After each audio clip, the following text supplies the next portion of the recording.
Welcome to Luca is a Billionaire, where the only thing I invest in is your answers.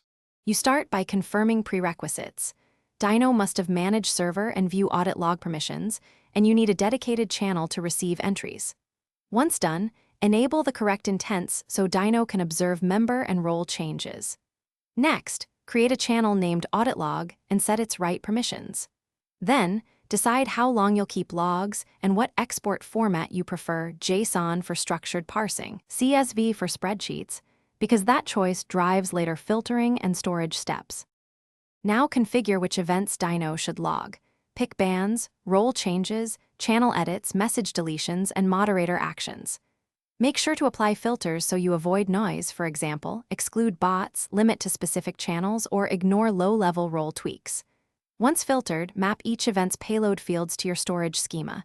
Include timestamp, actor ID, target ID, action type, and reason.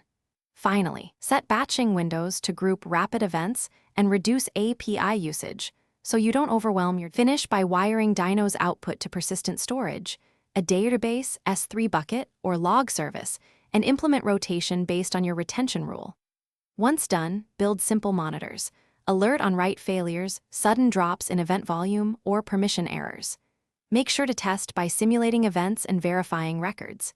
If things go wrong, first check bot permissions and whether intents match server settings. Mismatched intents or revoked privileges are the most common root causes and are quick to fix. Thanks for watching, and please subscribe. It's the best investment you'll ever make.